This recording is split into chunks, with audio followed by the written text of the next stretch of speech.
think I speak for everyone. When the pandemic happened, many of us had to adapt to work from home. And that was part of being resilient. And now, when we return back to the office, again, we have to this time adapt to working at work, isn't it? It's about learning to reconnect to people, building that rapport, and engaging with people face to face. So I'm happy to have Professor Loh Sian Jun from A*STAR, Institute of Materials Research and Engineering, come and join us in Leadership and Practice. And here he will share what he has done to help his team transition through this process to make sure that people can quickly adjust and come back to work and look forward to it. Actually, when we first talked about resilience, it was really about how do you work from home? How am I going to tolerate working from home? How am I going to deliver the same level of quality while I work from home? How are the bosses going to monitor what is quality? And just as we are getting used to that, as Rev said, now we are going to come back to the office. There's the resilience working from home, and there's a reality of going back into office. However, the switch is not going to be exactly just a snap of the fingers. There's a gap. For the past 2 years, I've not met them. So I took over the institute without actually physically meeting anybody, which was a really odd way of being a leader in an institute. So I've only conducted staff meetings through Zoom, all virtual, usually with black screens all around, and you're never quite sure what the people were thinking.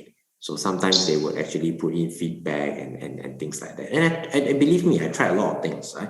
They could give feedback, in the Zoom chats. When those were not forthcoming, I started to have pigeonholes where they could have anonymous feedback and so on and so forth.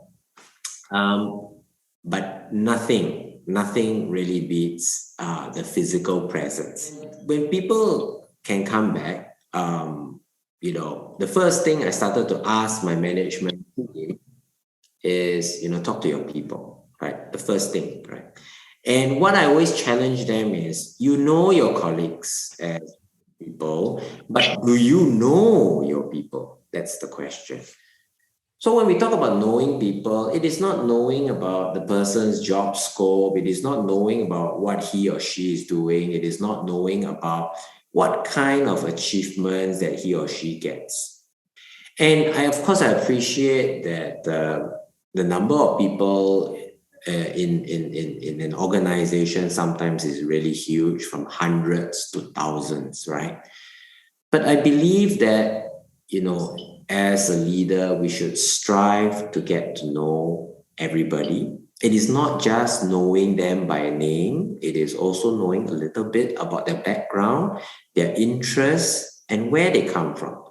Because once we know our people, then we know what actually drives them or drives them away. When we first came back, the first thing I thought about in IMRI was that we need to build an identity. The bonding aspect over the last 2 years has been tremendously weakened. And now, with physical interactions, let's just do some sports together. Let's just sweat it out together. And also, when we are actually playing sports, one thing interesting, we get to know all the different people's characters in a 2-hour game. So we actually created a basketball jersey that actually looks like the LA Lakers jersey. So this is the IMRI team, the full team. I'm on it as well. In a sports game, people, they are not pretending. Okay, they are going all out. Who's a competitive one? Who's the red person in the team? And I take a lot of joy in that. So the first point that I want to say is build a team, do activities together.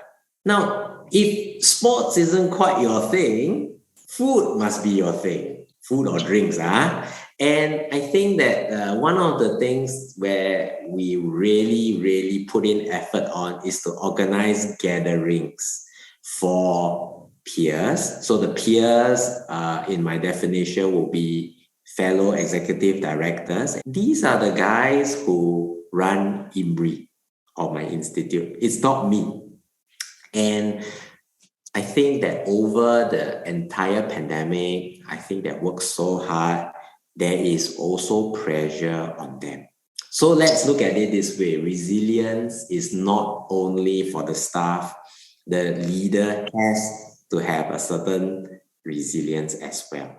What we are doing is more than just a gathering. It's a sharing of information. It's a sharing of best practices. Most importantly, it's a sharing of gossip. Okay, all the useful sound bites, experiences that they have gone through, pitfalls, potholes that they have walked over, we try not to walk over them again. And for me, I think the basic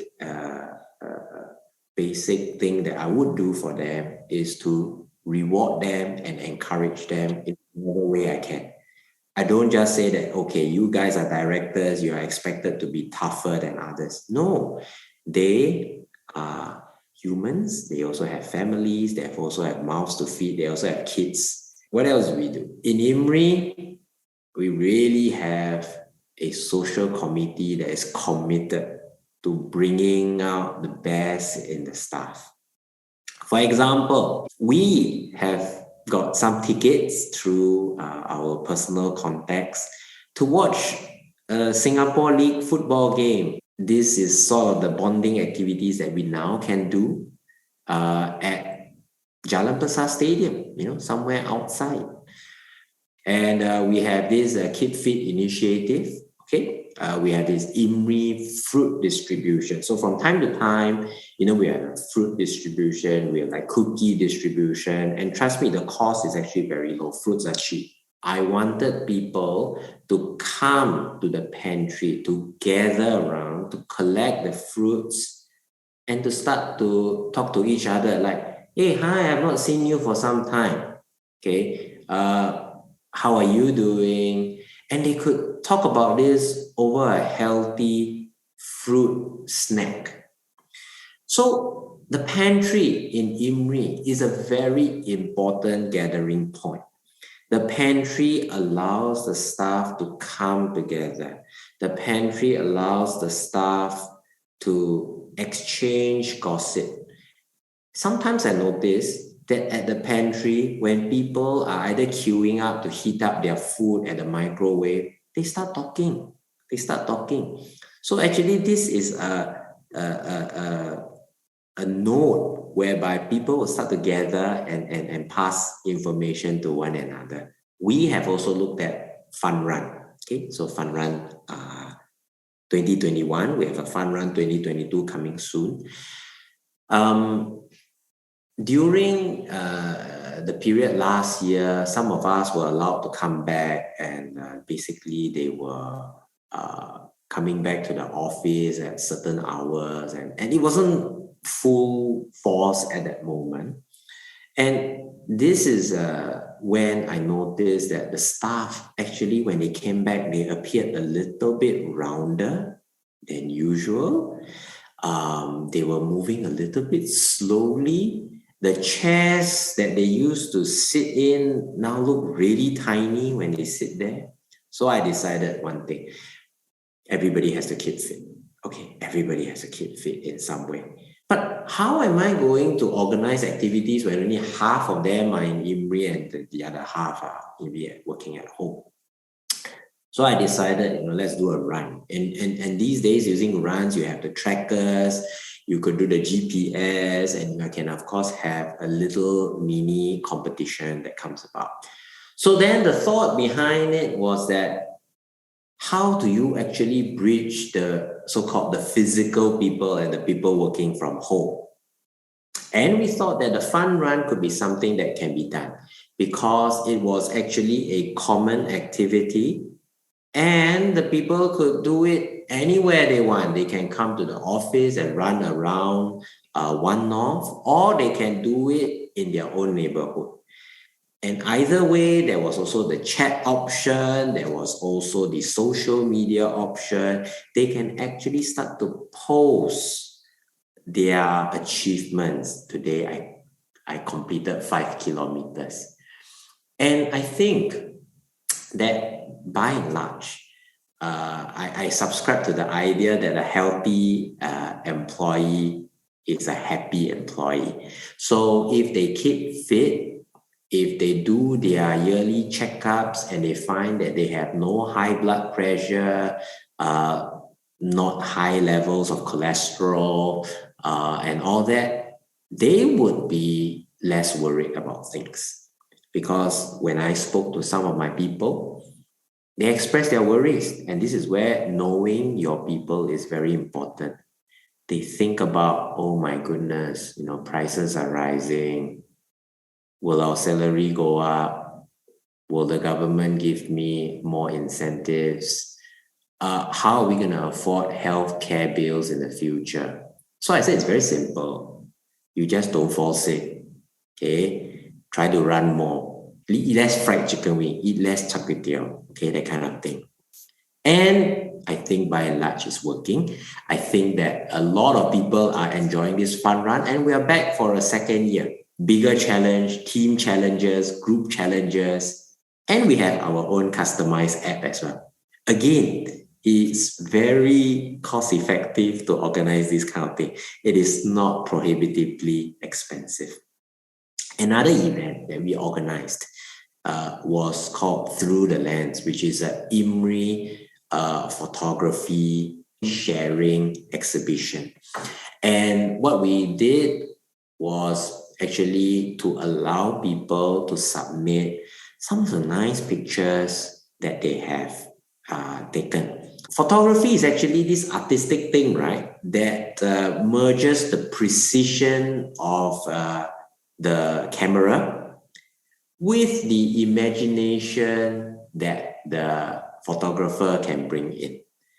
And Through the Lens was actually a very nice initiative that we did to bring together people and their hobbies outside of science. So I created this physical exhibition booth. I noticed that people started to come to the exhibition booth and started staring at the picture. And a few people started to gather staring at the picture. And after that, they started talking and started to know each other. And I actually observed this firsthand because I was at the table. I was just sitting there for like an hour looking at people going up and down. And I noticed that this was again another gathering point of people. So besides the pantry, now I have the photo exhibition.